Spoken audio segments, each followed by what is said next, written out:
Welcome to the March 3rd, 2020 episode of Reactive Consciousness, our in-depth podcast about what happened this week in our lives. I'm your host, vysethebold, and this is... Lotus Prince. And we have another beautiful show here for you. A very good-looking show, I think. A very dapper show. Well, that's good. Yeah. Looks good in a suit. Ooh. You know I'm a suit guy. Looks very sharp. I like a show in a suit. Looks very debonair. Yeah, suave even. Ooh. But we want to follow up on one of our big news items from last week. First of all, to start things up here, so PlatinumGames announced two big things this week. So number one is following up on the Kickstarter that we have, and this has to be like one of the fastest like Kickstarter to releases that I've ever heard of. So which means that they probably had most of the work done, but they released an official release date for Wonderful 101, and it was May 19th. That is not very far away. That is less than 2 months, about 2 months away, a little bit more than that. So that is really fantastic. That means most of the work is already done on the game. They're probably just adding extras to it, all that stuff as time goes on. And who knows whether they'll add that like as DLC later on or whatever. But the base game will be released on May 19th, first in the United States, May 22nd in Europe, and June 11th. But that's all really around the same time. It's all within a month here. And that will be for all platforms as well. So they had to have this game almost complete. They must have known what they had on their hands. They must have known that how they must have already done the work on it. They just wanted confirmation of it, I guess, or maybe wanted to roll it up into their other announcements in some way or something. But that was really cool. Their other big announcement was the second game as part of the Platinum Forum, which was Project GG. Lotus, did you follow up on this? Did you look at this at all? Nope. This one is a Hideki Kamiya game, as was Wonderful 101, and it is supposed to be the third title in his Hero trilogy. Everybody's presuming that the first one was Beautiful Joe, the second one was Wonderful 101, and he is coming out with a third game in this like thematic series. Yes. This is also going to be their very first self-published title, which is pretty amazing. So apparently he was talking about having complete creator control over this one. Nice. Which is really cool. Hideki Kamiya has made some amazing games over the years.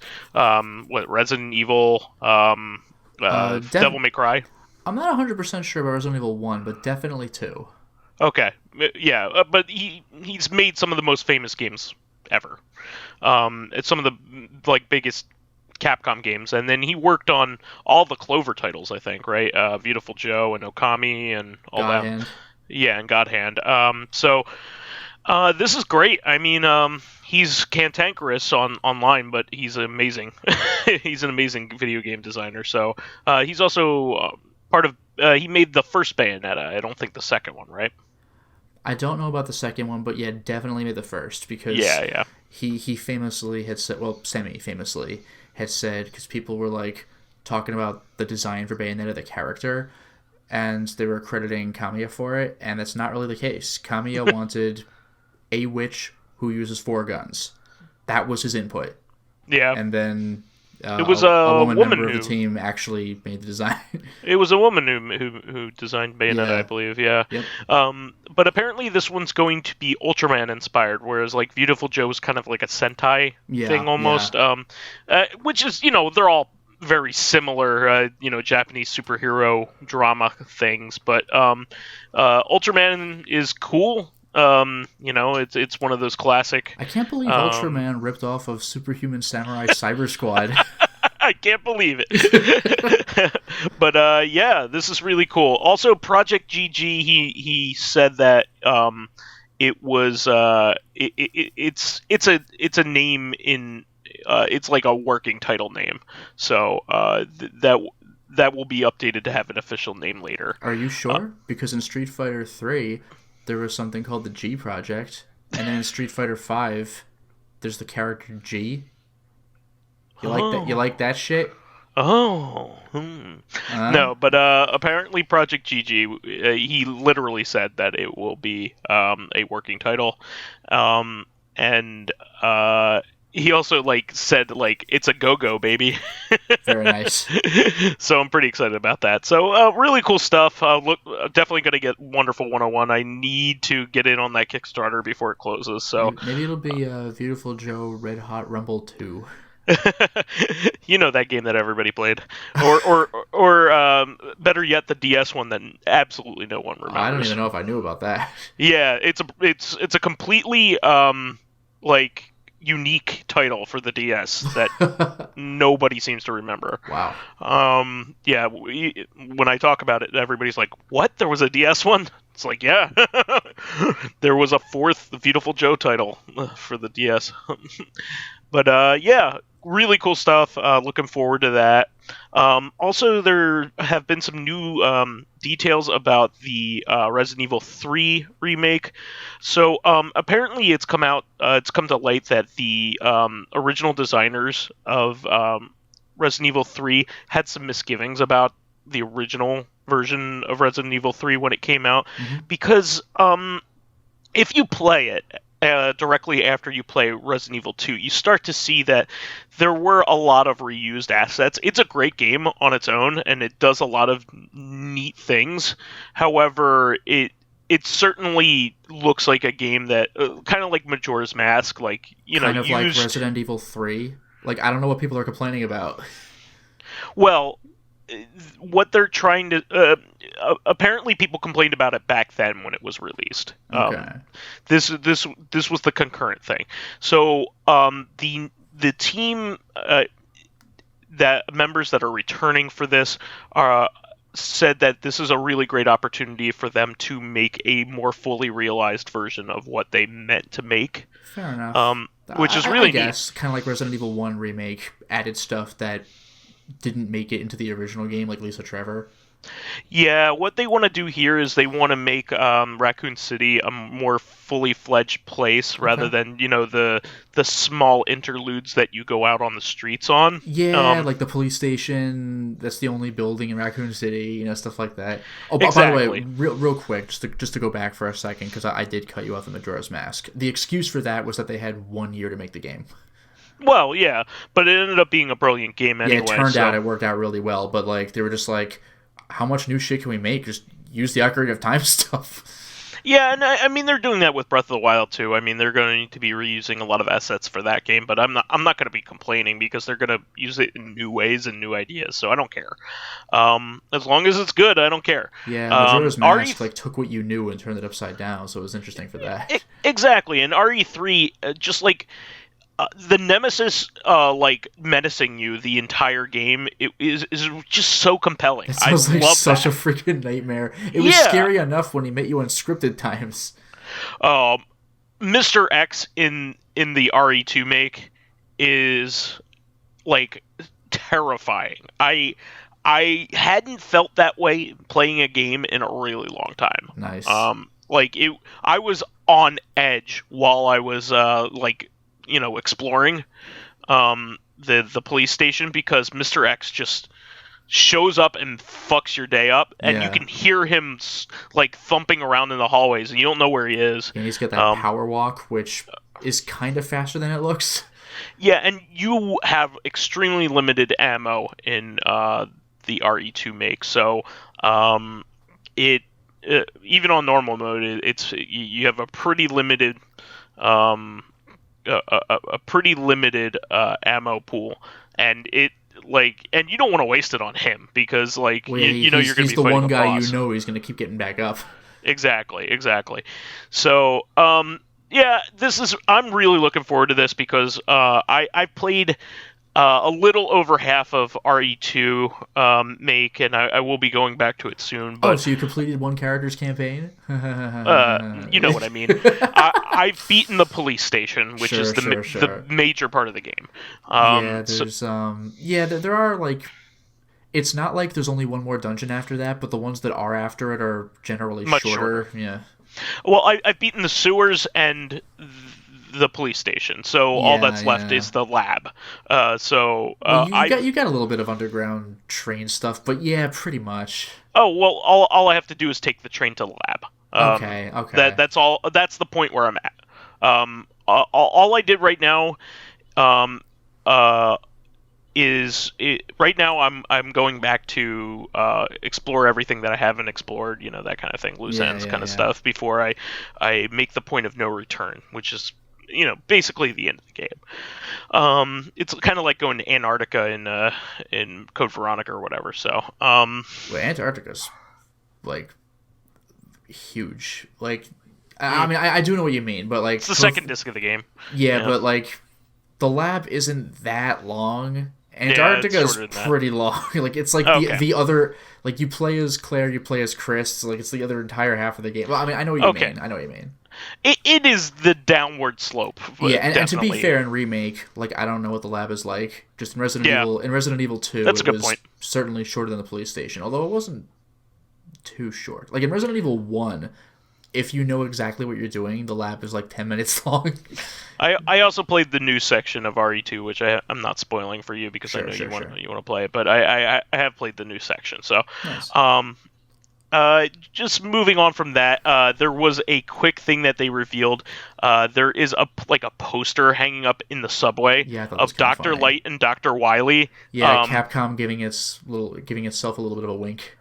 But not only that, but like they're having like a science conference talking about like the advantages of AI or something like that. Yeah, it's pretty funny. I love that, number one, but number two, like Capcom has always kind of had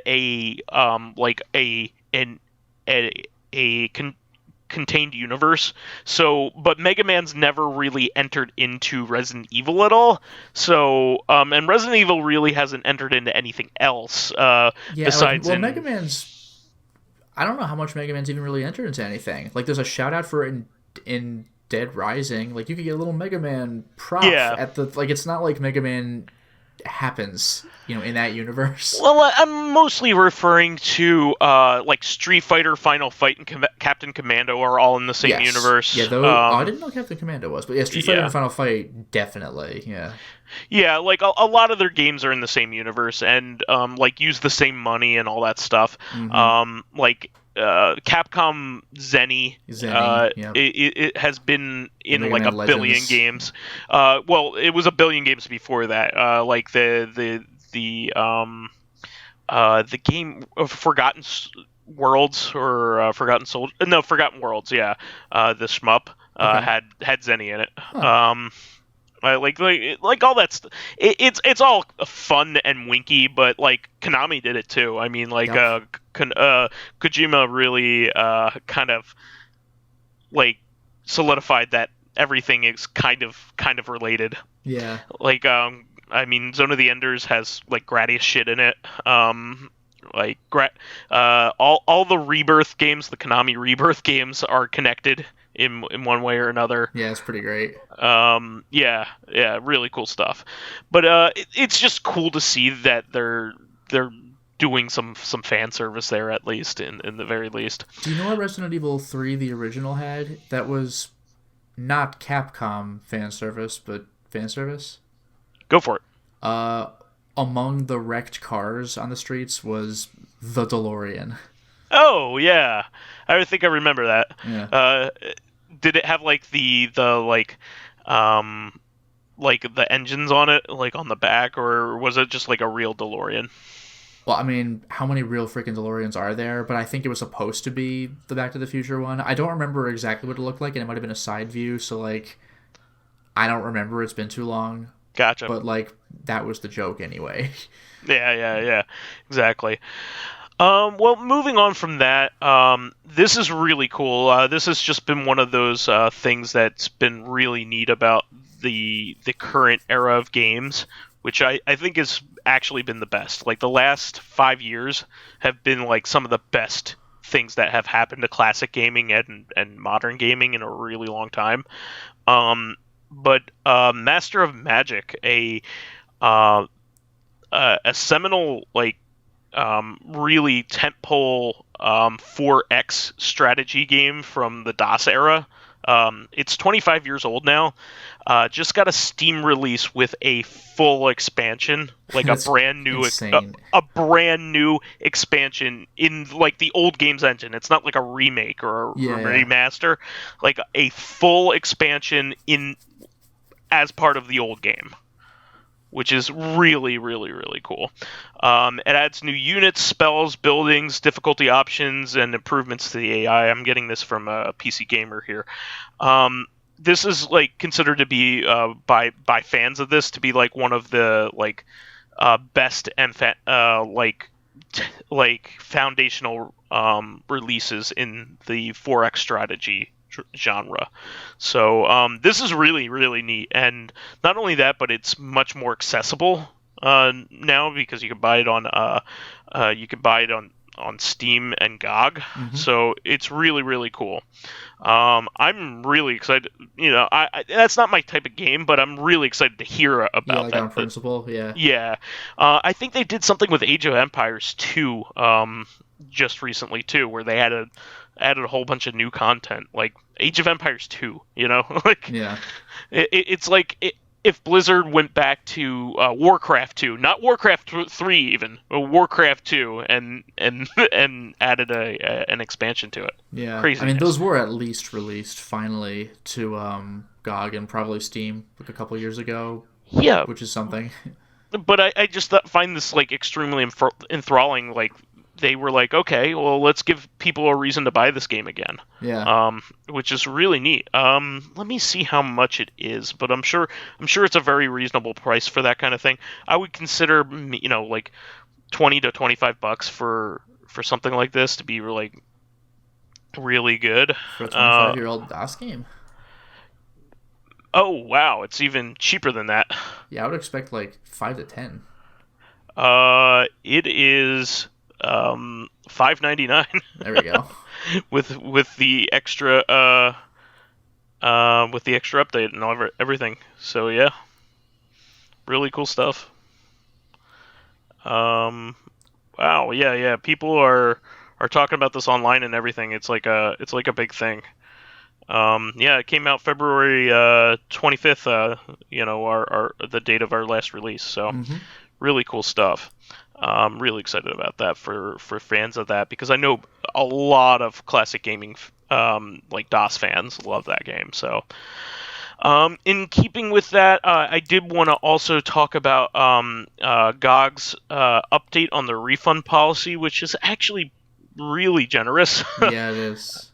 So they are giving people up to 30 days from purchase to get a full refund on any game, even if it's been downloaded and played.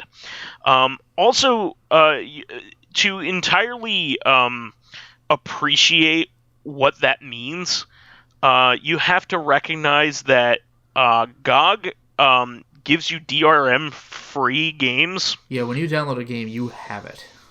So technically somebody could take advantage of this. They probably have something built into it saying, like, you know, they're only they probably have controls for abuse. Let's just say that. Yeah. But that's still a really fantastic goodwill measure. Mm-hmm.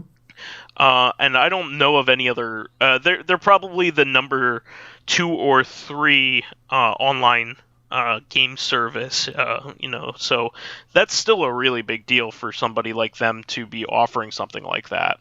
I don't know where their numbers lie with Epic, you know, versus Epic, but they when I think of buying online, I only ever think of Steam and GOG. I don't even think about Epic, so unless I have to. So that's really, really cool. I mean, they're also owned by CD Projekt Red, so They're even saying that for one of the biggest releases of this year. Cyberpunk is like one of the most anticipated games of the last 5 years. So this is going to be like a really big deal for people that want to try out this game. So that's really cool. And this was a really big surprise. There was a petition going around about this, but didn't think that there might have been a rumor component to it, or some people kind of doubted the validity of how big, how much credence it had. But there was somebody going around saying that Analogue told them if they got enough signatures. This is the makers of the Super NT and the Mega SG. If they got enough signatures, that they would put out one final run of the Analogue NT Mini, which is their FPGA-based NES system, that they would make one final run of it. Well, I signed it as kind of like, whatever. And they went ahead and they did it. Lo and behold, Analogue was true to their word, apparently, and is going to release a final version of the Analogue NT Mini. There are some caveats about that, in that it is still a freaking expensive game system. There is a lot to love about it. There's some really cool things about this. First of all, it's going to be a gunmetal version of it. All of their other systems, the Mega SG and the Super NT, are plastic. It makes sense for them to make plastic systems. But this is still metal, and it's gunmetal at that. So their original version of it, I think, was white. So it's pretty cool that they did an update there. It's including a new 2.4 gigahertz controller from 8-bit Do. That is probably the fastest protocol for controllers, is 2.4 gigahertz, so that's really good. That means a lot for systems that old. The timing is important, especially with something like Punch-Out or something like that. They've redesigned the cartridge slots so it fits better. It is they have transparent controller ports, apparently, so it's really the best version of the NT Mini. It is $500 though. I really wanted to justify buying one of these because it's cool and it's really sexy, and it's probably the neatest version of the NES that you could buy. For $500, I'm sure you're saying, yeah, it better be, but it is. It's back. It backs itself up. However, I can't justify it for myself. I have too many alternatives that work well. I have I don't need an FPGA system in this case because I have an HDMI modded AV Famicom, which is an official system with a mod. So it'll sound great. It looks great, and it has the HDMI mod that the same guy designed. Kevtris actually designed the HDMI mod for the actual system. So and I also have a converter that'll allow me to play US games on it. Plus, I'm getting a Mister soon, so that'll be shipped out. But what do you think about this, Lotus? Well, kind of similar to what you were saying, you have a solution. Like, I have an AVS, which costs less than half. So I'm like, we're done. Conversation's over. Like $500. It has all the same capability too. Yeah, like the only thing that you mentioned that was new and improved about the NT Mini was the 2.4 gigahertz. That's the only thing that. Yeah, but you could buy that separately. So like you could buy whatever. That separately. Like, it's gunmetal. That's not an improvement. That's an aesthetic change. I don't care. Yeah, like it's like stuff like that. Like it's basically the same as the NT Mini original version, but this one's gunmetal instead of white. Like, I don't care. Like, it has a bunch of controller ports, or sorry, not controller ports, video ports, so you can hook up your old systems to it, because the Mega SG and the Super NT do not have that. Those are HDMI only. This allows HDMI support as well as stuff for your older cords, so you can hook it up to a CRT. I no longer have a CRT. The other systems, I will add an asterisk to. The other systems do have the digital analog converter possibility. Okay, all right. But if you want to play them on a TV. Directly. Correct. But I don't have a CRT. I don't care. It has controller and microphone support, which is useful for, like, maybe a little more, but off the top of my head, I can think 3 games. 3 games, which are, Japan only. Like, Japanese Zelda. America got Zelda, but Japanese Zelda has a little gimmick. And 2 other games that never left Japan. I don't plan on playing any of those. The only one that I have a chance with would be Japanese Zelda, but I don't feel like playing one of my least favorite Zelda games, because, like, I'm sorry, people love NES Zelda. I just don't. I don't care for it. It's not like I don't like it, but, like, I'm just not interested. It's old school. And the cool thing you can do with the controller mic is that the little rabbit enemies, the Pole's voice, if you shout into the mic, then they just die. It's like an interesting little thing to see once, but I'm not going to import the game and play until I get to one of those. Like, I don't care.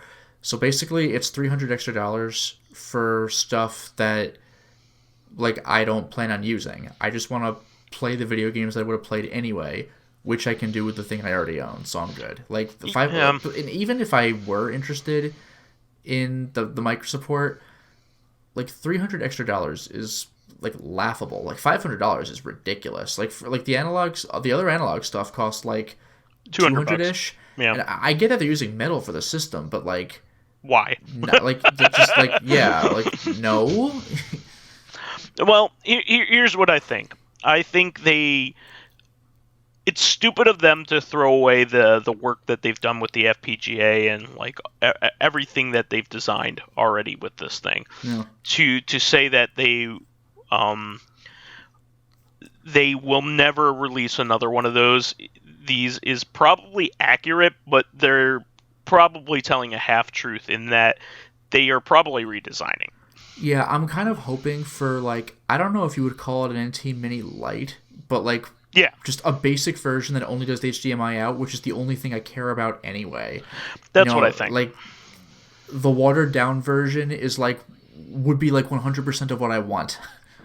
So, what I think they'll do is I think they will still keep it where it'll have both cartridge slots, the Famicom and NES cartridge slots, because that's a great feature. I don't think they'll get rid of that. Even the AVS has that. I think they'll make it out of plastic. I think they'll cut it down to 2 controller ports, because you could just buy an NES 4-score. I did forget about that. It has 4 controller ports. The AVS doesn't, but, like, again, when am I going to get a 4-player NES game going? Exactly. That's number one, but 4-scores are super cheap. You can just get that on your own. So you can attach that to whatever system that you have. Just get one of those. You could probably find one for like $20, maybe less. So there's that stuff, and then I think they'll cut it down to allowing you to use the digital analog converter. So if they did all that, they could probably get it back down to 200. And that's it. I think they'll probably do that after they get done with the Analog Pocket, which is the next thing that they are working on. So also the Analog Pocket has the possibility to do a lot of stuff. Like, you may be able to. In fact, I'm almost certain that you will eventually be able to play NES titles on your Analog Pocket, because they have a second FPGA in the Analog Pocket specifically for fan cores. And I like, why wouldn't the NES be one of those things? Yeah. So take this with a grain of salt. in how much you need to go out and grab it. But a lot of people with a lot of respectable opinions, Jeremy Parrish and Firebrand X, love this thing, and no doubt it's the best FPGA Nintendo system there is. Like, I don't doubt that, but I'm not paying that. Like, you got to be kidding me. And there's also some people have noticed that maybe the sound might be a little bit off. Which is something that could be probably improved with a firmware update. However, that's also part of the reason where I'm just like, I have the actual system with an HDMI mod, so I actually probably have the best thing going, because you can't really get better than that, right? All of my internal capacitors were replaced when I got my modded, so it's going to be the system is going to be really good for a very long time. That actually was the counterpoint I was going to bring up, is that the one disadvantage is that your hardware is 30 years old. Well, I got it updated. Yeah. So I got the one volatile part of the system fixed up. So maybe in another 20 years I'll get the capacitors replaced again, but I'll also have whatever comes down the line too. I mean, I'm gonna have a Mister, and the Mister apparently has the best FPGA emulation of all of the NES stuff. Apparently, it's the most accurate. So it's even more accurate than this, apparently. So I am super stoked to get a Mister. The only big problem with the Mister is that you can't use your original cartridges. So, if that's important to you, this is a thing for you if you don't have any of the stuff that I mentioned, any of the stuff that Lotus mentioned, and you don't want to retro AVS. But I think the AVS is a great, great, great system.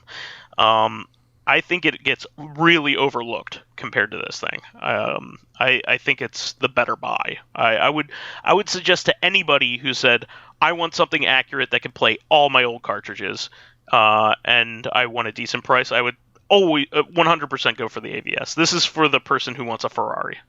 And I don't even know how much better it is than the AVS, to be honest.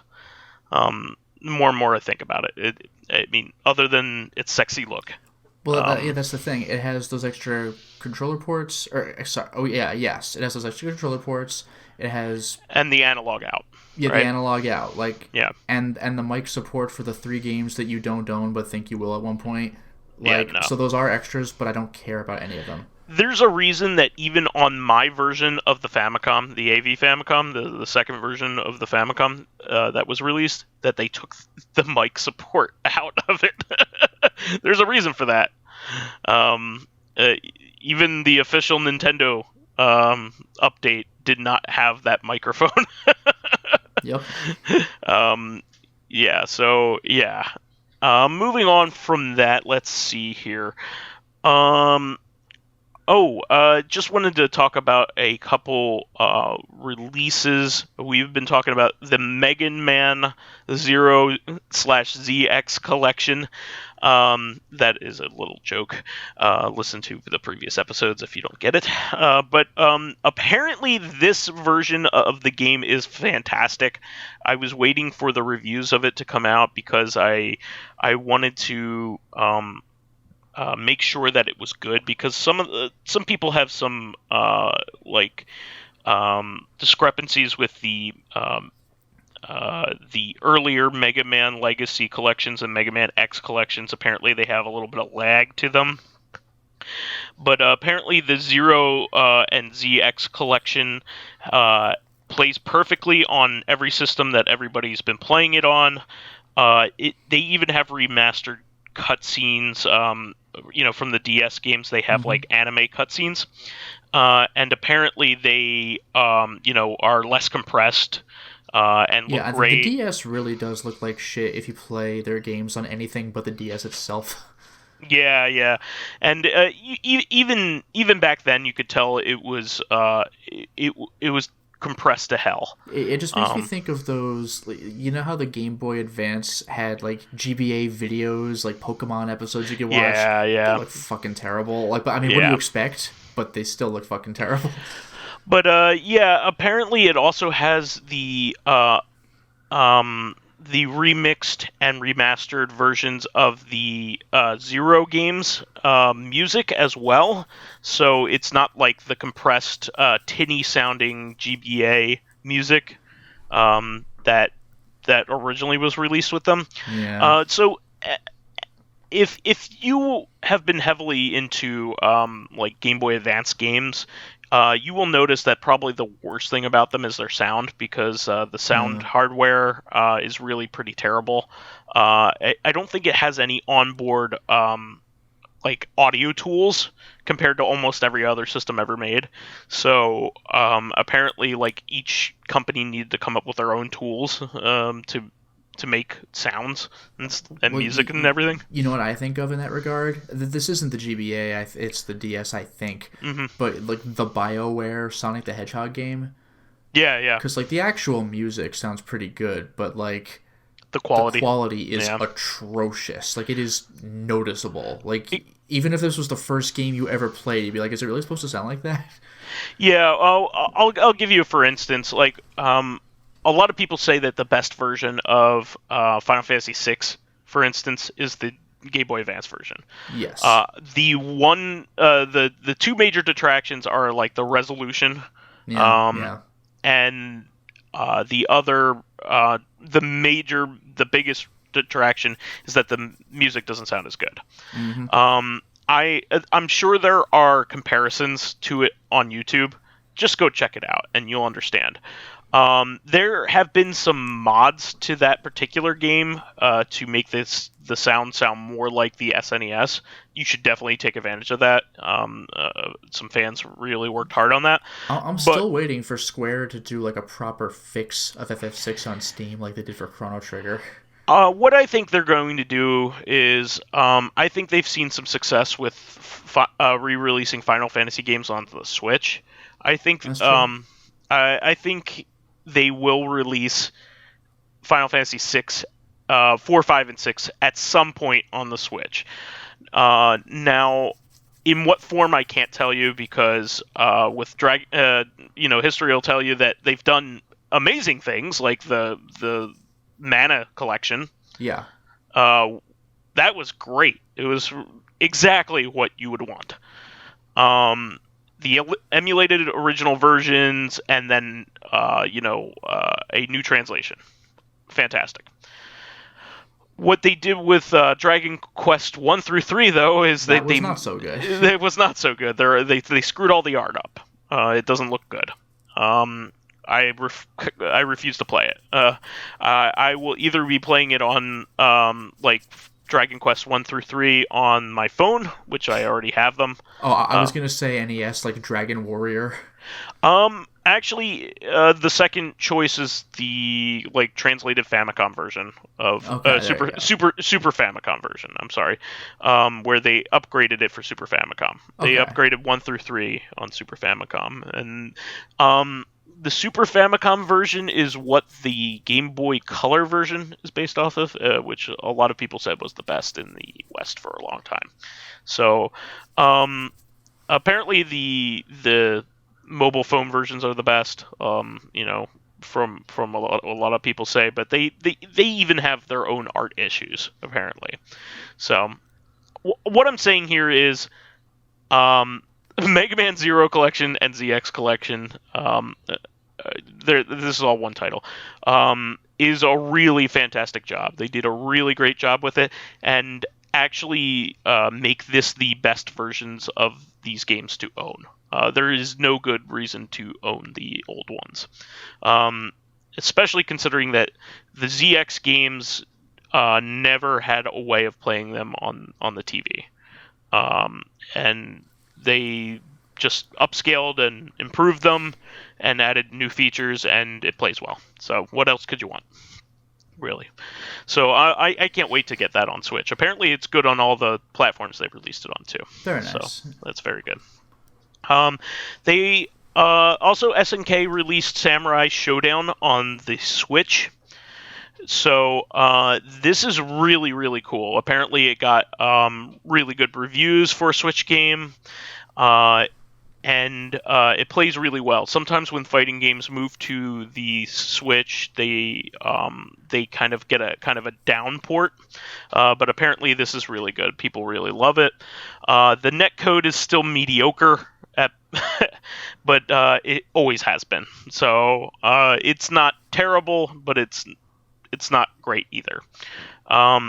But I also wanted to take the time to talk about the fact that they released as a bonus to people who bought this early and pre-ordered it, a port of the Samurai Shodown 2 Pocket game for which was originally the Neo Geo Pocket Color. This was a game that I really, really loved back in the day. I had a Neo Geo Pocket Color when they were clearancing them out. Is when I bought one. Rad. I didn't even know you could buy those in stores. I never heard of it until college when you showed me one. Yeah, Neo Geo Pocket Color was an amazing little system that didn't last very long. It was very similar to the Dreamcast, which is who they partnered up with in terms of all that stuff. Funny. Co-marketing and making games with crossover capabilities and kind of stuff, that kind of stuff. But there was a lot of really good, great fighting games on it, and I bought it at a time in which they were re-releasing. They were fire selling all the games on it in blister packs at EB Games and GameStops, and I just went whole hog and bought every game I could find. It had a very high ratio of good to bad games. There are very few bad games for this system, and all the fighting games were surprisingly deep and a lot of fun. One of the major problems, though, is you could probably guess, is that fighting games are best when you play them two-player, head-to-head. In order to do that, you need to find, first of all, somebody who has a fucking Neo Geo Pocket Color. I was the only person I knew of that had one even after the system died. So I played against the computer, and anybody who's ever played an SNK game will tell you that SNK bosses are bullshit. Yep. This was no exception. If you try to beat one of the SNK games, most of the game is pretty fair, and then you get to the last guy, and he just whoops your ass. Yeah, King of Fighters 9, I think, and 11 with this their bullshit bosses that are teleporting everywhere. I forgot which one did it, but he would shoot a beam into a portal that would appear from somewhere else. It was such a pain in the ass. Yeah, I mean, imagine with the original Mortal Kombat, in the arcade, how much Shang Tsung was an asshole. And he was doable. Yeah, he was doable. He only had one attack when he wasn't transforming into somebody else. Exactly. But this system had pocket versions of Fatal Fury, King of Fighters, Samurai Shodown. I think they even had a Last Blade game. Wow. A whole bunch of their arcade titles. Probably the best game for the system, in fact, I'm sure this is the general consensus for fans of it, is SNK versus Capcom Match of the Millennium, which is a unique game. There are, 4 SNK versus Capcom games? There's 2 SNK versus Capcom, and correct. There's 2 Capcom versus SNK. Correct, which I think is what their deal was. Yeah, so you just said that the Neo Geo Pocket Color game was SNK versus Capcom Match of the Millennium. Correct. And Capcom versus SNK 2 on PS2, GameCube, Xbox was Mark of the Millennium. Exactly. They were supposed to coincide. Yeah. What's kind of cool is that both SNK and Capcom made a lackluster first title, and then their second title ended up being better. Yeah, nobody really talks about Capcom versus SNK. It wasn't very good. I've only seen the arcade machine once. Everybody loves 2 at the time. Yeah, SVC 2 is still a classic title. Yes. SVC Chaos was just like a forgettable title on the Xbox. It was just interesting because... It was actually originally on the Neo Geo, on the arcade platform. Well, no one owned a fucking Neo Geo. I'm just telling you, It was developed for that. Yeah, and I was going to say, actually, and it's one of the last games. Even though Match of the Millennium was probably the better game, nobody owned a Neo Geo Pocket Color either. Exactly. But SVC Chaos was... Like, it stood out to me just because I was like, oh, it's an SNK version of Capcom versus SNK. But what was cool is that it had a different roster. Like, characters that didn't show up in the game that I knew. Like, the Samurai Shodown characters in Capcom versus SNK 2 were Haomaru and Nakaruru. Whereas in SVC Chaos, there was, like Genjiro. Zero was in it, I think. Yeah, but for Samurai Shodown. There was, like, Genjiro and, like, Earthquake. But yes, Earthquake, Jesus. Yeah, fucking Earthquake, really.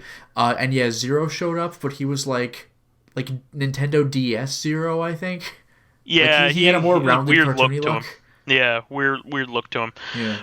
But, I think it's really cool that, getting back to our original topic, that, they made this, and I no other time has a Neo Geo Pocket Color game been ported, and it's kind of a shame that they are only selling this as a bonus, because they did a fully featured port of this. Like, it's not just a port. So what they ended up doing was they put the full game on there. You can actually access the Neo Geo Pocket Color BIOS. Like, if you turned on the game, if you turned on the system without the game in it, you could adjust those settings. Like, you could put your birthday and stuff just like the DS.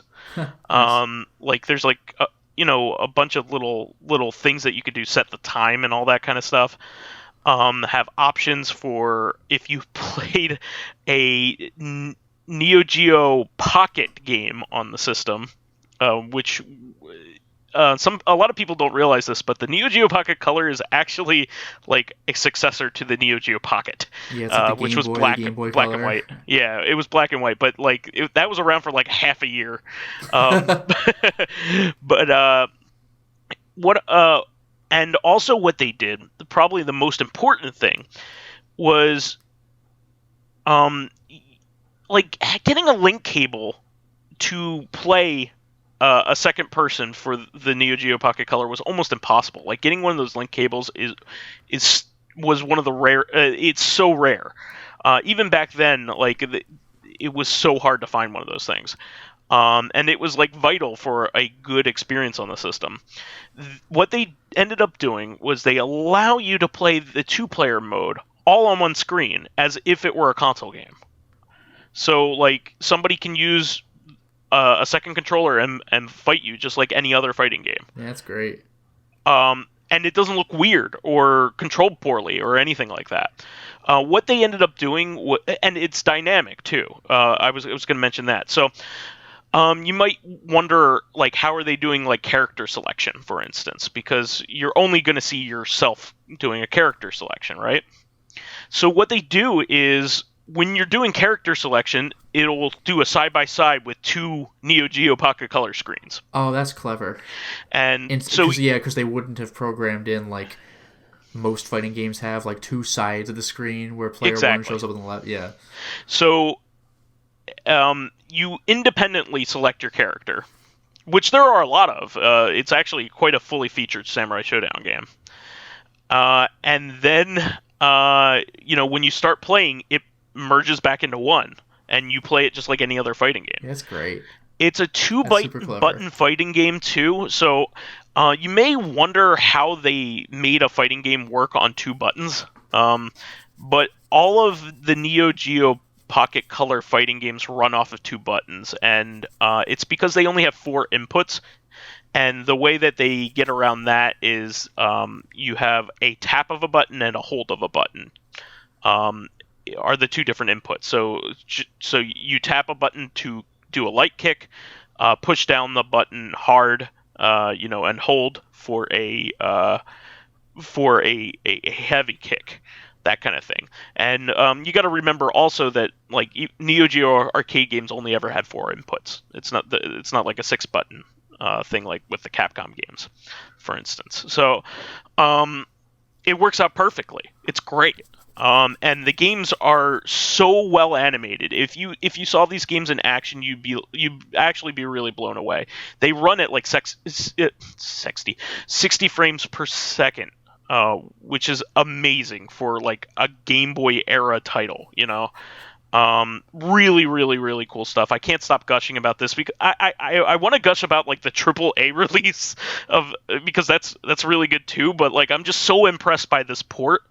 And here's the thing: they haven't confirmed or denied if this is going to be, first of all, the only title that they're going to release. That's number one, and number two, they haven't stated whether they're going to sell it separately. Some people have been noticing that, if they go out and buy a physical version of Samurai Shodown, right now it doesn't come with the code, but if you pre-ordered, it does, for the Neo Geo Pocket version. Some people who have said that if you pre-ordered, you got it. But I do know this, that if you buy it digitally right now, as of right now, you will still get it as a separate download for free. So I bought this after the release of the game. So as of this recording, I know it works. So to be safe, I wouldn't buy the physical version of the game if you want that. And you should want it. It's really, really good. It's one of the best Samurai Shodown games ever made, and it unfortunately was confined to a platform that wasn't popular, and unjustifiably, like the system has a lot of really awesome games. In fact, in a discussion of the best fighting games of all time, if somebody remembers it, like and they've played it, Match of the Millennium comes up, and all the other games on that system, all the other fighting games that they made are just as good, including the Samurai Shodown game. So I played it for a bit, and I was having so much fun. I had a blast with it. So definitely pick this up if you are interested in Samurai Shodown or Neo Geo, obscurities. This is it. This is really cool. Moving on from... Oh, one more thing about it. Lotus, I didn't tell you about this, but it has a separate way of playing Versus if you are in handheld mode on the Switch. This is pretty cool. Okay. So, if you are in handheld mode, it will display 2 screens opposite of each other, and you play it like on the Joy-Con on either side, like facing clever. Each other. So it's kind of like a miniature version of those like tables you put money into, like to play like at some arcades. Oh yeah, exactly. If exactly. That makes sense, yeah. Yeah. That's so it's pretty neat. It's pretty neat that you can. They thought to do at that point it is like you've linked 2 systems to each other. Exactly. It's really cool, and it even shows like the 2 systems doing their like link loading animation, that's clever. Which is pretty neat. I hope they do this with more games because there are so many great games on that system. Well, one glaring omission. I mean, not that I don't know how many people are looking for it, but like it seems like low hanging fruit to have Gals fighters for SNK heroines. Yeah, why not? I mean, they have a whole bunch of games on there. There's a Tactics Ogre game that never made it. There's the SNK versus Capcom card battle games, both of them. There are 2 games with 2 versions too, just like Pokemon or whatever. There's 2 unique Metal Slug games on that system. Yeah.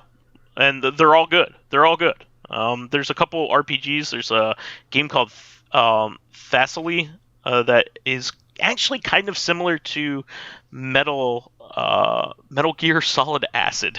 Weird. Or Metal Gear Acid. Yeah. It's kind of funny. It plays similarly.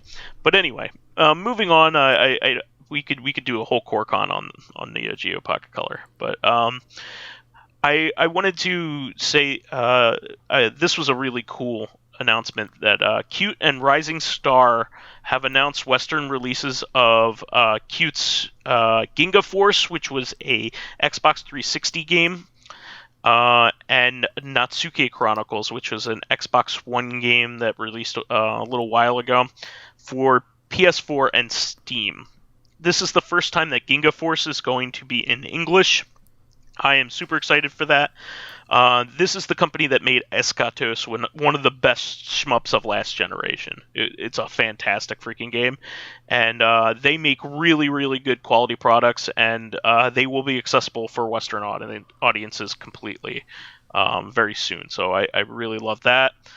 Devolver Digital has announced Sludge Life and Disc Room, 2 new games. I didn't get a chance to look at Sludge Life, but Disc Room looked pretty interesting. Did you see that? Nope. So basically, this is a game where there are razor blades going all around the room. It's like top down, and you have to avoid them. Like it's a game. It's a game where you're. It's basically just a dodging game. Okay. You're like a little scientist trying to get through like a puzzle den or something. It makes me think of like Meat Boy. Yeah, kind of like that, but it's overhead. Yeah, overhead instead of side, yeah. Yeah, exactly. Devolver always publishes good shit. I can't imagine... they haven't released anything bad that I can think of. Can you? Not really. I mean, like, unless you count the intentionally dumb versions of their games, which even then were pretty okay. No, those were all fun. You beat Hotline Milwaukee. Actually, yeah, I really liked that. I thought that was really good. That game was pretty good. I thought their Enter the Gungeon game was probably the weakest, actually, on that title, because I like Enter the Gungeon so much. Yeah. But like all the rest of their games had like definitive endings and stuff. Really cool stuff. Even, we beat Ape Out Jr.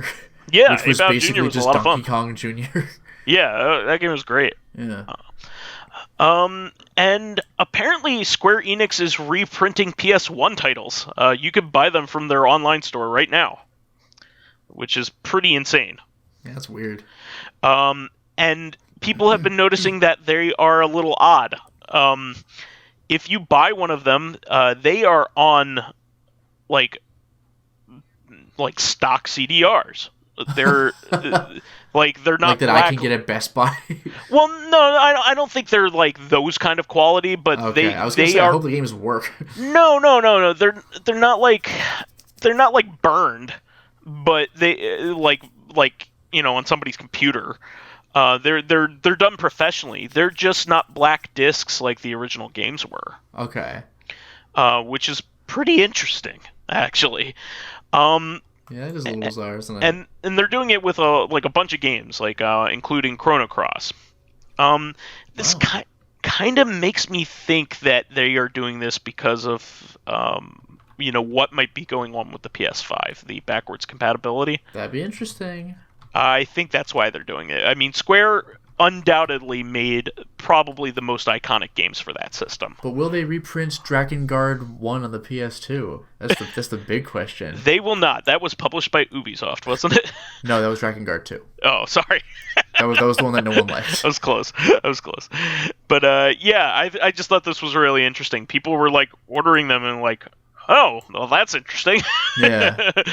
Not only does it have like the greatest hits logo, but it's also like this is like a third tier of the collecting market. Like, oh, that's the true. silver, the silver backing. Another release. Collectors beware. Now you got this version. Yeah, who cares? I mean, you could buy these all digitally on the PS3 and Vita if you wanted to anyway, but and I'm sure you'll still be able to if the PS5 is backwards compatible. So yeah, FF9, FF Origins, Anthology, and Chrono Cross. It looks like that's it. Yeah, but those are big titles. I mean, those are things that people would want. Yeah. So that's really cool. I mean, they don't have Einhinder or anything like that. Oh, I wish. Are you kidding me? Yeah, I don't even really care for shooters, but I'd buy that. Einhinder is like like one of the glaring omissions of like modern Square releases. Like you can't buy Einhander and you can't buy they actually have some PS2 releases as well. Oh, really? Yeah, Kingdom Hearts 1, RE Chain of Memories and 2, and Final Fantasy X, X2 and 12, and Dawn of Mana. See, why would you? I understand buying Dawn of Mana. That one makes sense. Yeah, the Final Fantasy X has been released like. Yeah, why wouldn't you want the HD versions of that? Like Final Fantasy 12. Why wouldn't you want the novelty? Yeah, exactly. I have no idea. They actually are selling Dragon Guard 3 online. I understand the PS1 games because none of those have been updated. Yeah. Like only Final Fantasy 7 and 8 have really been super updated. All the other ones are basically just ports of the original, so why not own the original? But still, it just cracks me up that they actually are selling a Dragon Guard game, just Dragon Guard 3. I just bought that recently, so. How much did you get it for? I think it was like $25 sealed, something like that. Okay. Yeah, it wasn't too expensive. In fact, that's the reason why I bought it. It was very reasonable. Moving on, Shovel Knight is getting a roguelike puzzle spin-off called Shovel Knight Pocket Dungeon, which looks pretty fun. Interesting. It has some beautiful pixel work. Did you see some of like the cutscenes and art going along with this? It looks beautiful. Nah, I haven't even seen the King Knight stuff in Shovel Knight. Like, as good a game as that is, I'm just not interested in playing it. Yeah.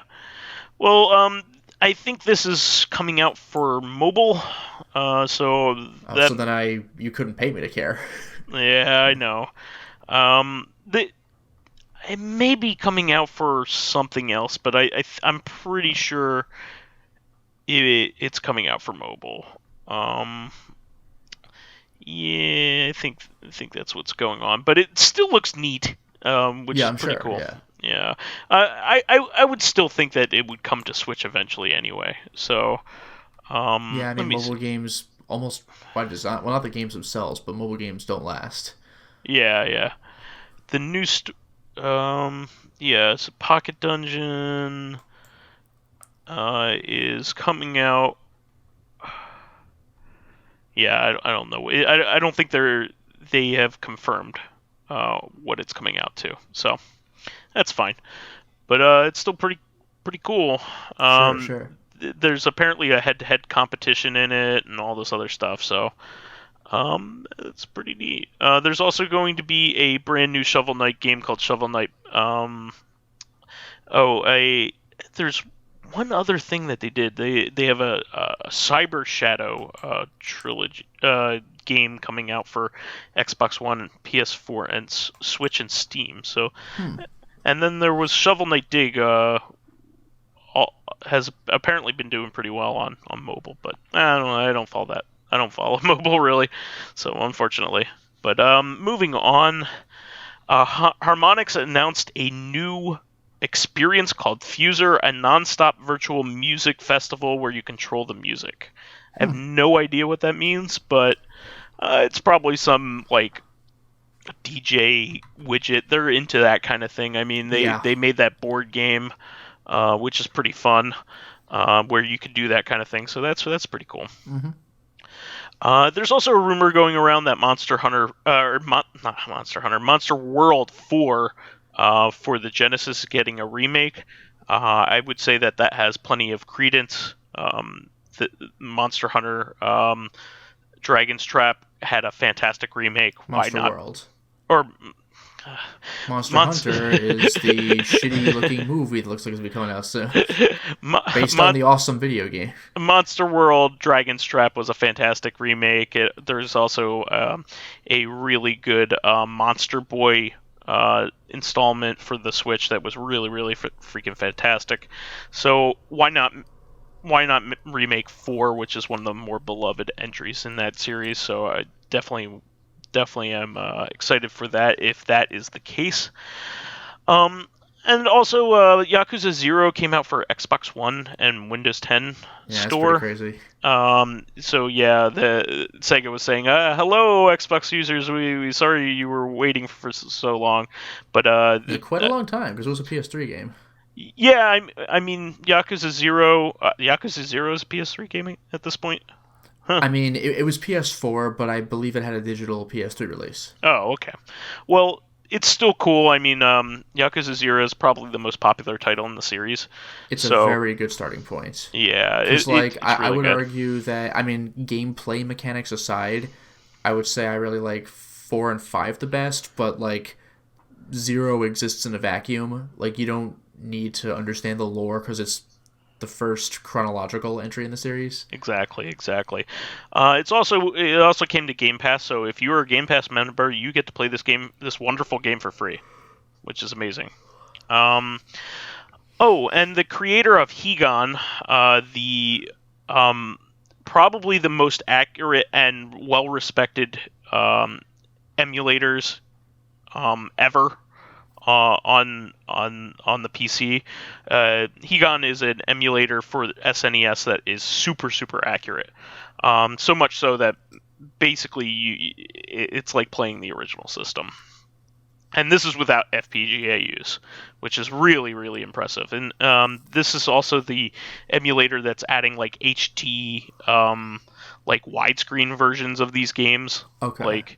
Which is really cool. I've talked about that for a little bit, and HD Mode 7 scaling, so it doesn't look like garbage anymore. Yes. It's really cool. So the creator of that, his name is Byuu, or his online presence, Byuu, released a new emulator that is version 1.0 and 1.1 actually available now as well, of a new emulator called Byuu. It's named after his name, that supports a ton of systems and is super accurate. It's not just Super Nintendo. It has the same technology that Higan has for Super Nintendo, so this is all you need, really. It has support for Nintendo, NES, Sega SG-1000, Master System, Game Gear, Genesis, TurboGrafx-16, and this is just cartridge things, by the way. I will stress that none of his emulators have CD support yet. So that's no for Genesis and TurboGrafx. Super Graphics, MSX, MSX2, Game Boy Color, Game Boy Advance, WonderSwan Color, Pocket Challenge V2. I don't even know what that is. Neo Geo Pocket and Neo Geo Pocket Color. That's crazy. Yeah. Really cool stuff, and apparently all the systems in it are super accurate. So if you need like a one-stop shop for classic gaming of that era, like everything before PlayStation 1, that's really awesome. And he makes frequent updates even to his nearly perfect thing, his nearly perfect code. So he keeps adding new features and does things that like not even any of the none of the official emulators even do these days, which is really neat. This is something to watch, and especially if you don't like the hassle of downloading like a billion emulators, if that's your chosen way to enjoy retro games, this is it. This is a really good way to do it, which is really cool. And one last news item, really, Castlevania inspired Wallachia released on Steam. This is something that Kurt Collada from Hardcore Gaming 101 was talking up a little bit. Apparently, it was made by former Castlevania Dungeon members, and he was the creator of Castlevania Dungeon. It looks great. It looks similar graphic style to Symphony of the Night, kind of mixed with Super Castlevania 4, which is pretty neat. Has a really neat graphic style, and I really want to play it. It's only $10 too, so I'm for that. And it has a lot of good reviews of it so far. I mean, what do you want for $10? And it looks like a good game. So I'm excited about that. And the final thing I wanted to talk about before we wrap things up is a bit of sad news here, but unfortunately the creator of the Konami code, Kazuhisa Hashimoto, has passed away. So he was an integral team member of Konami back in the day. He originally created, you probably know the Konami code from the 30 live code in Contra. However, it originated because he thought that, he was playing bug testing Gradius, the Famicom version of Gradius, and it was so hard that he put in an easy to remember code for himself in order to get full power-ups, so he could bug test the game easier, and just left it in. That was actually the original instance of it, and I'm pretty sure that it is the most famous cheat code of all time, probably trailed by any of the Doom ones, but this is probably the most famous one, and this one's even emblazoned on T-shirts and things like that. So, from what the looks of it, he had a good long life. He was passed away in his 80s, but it's still sad to see a person who contributed something that's part of a big important part of the memory of classic gaming. So, definitely rest in peace. Any other things that you want to talk about, Lotus, before we wrap things up for this week? Not that I can think of. Okay. Well, that would be the show. Please remember to subscribe to the Corrective Consciousness YouTube and Soundcloud pages while there. Please give us thumbs ups, likes, and 5-star ratings on iTunes. Helps promote and spread awareness of the show, and any bit of encouragement helps keep the show going. You can also catch us on Thursday for our sister podcast, Corrective Consciousness, the podcast where we explore the inanity of pop culture. Finally, you can friend me as vysethebold on pretty much everything you can think of. And you can follow me on my YouTube channel, Lotus Prince. You can hit me up on Twitter at Lotus Prince.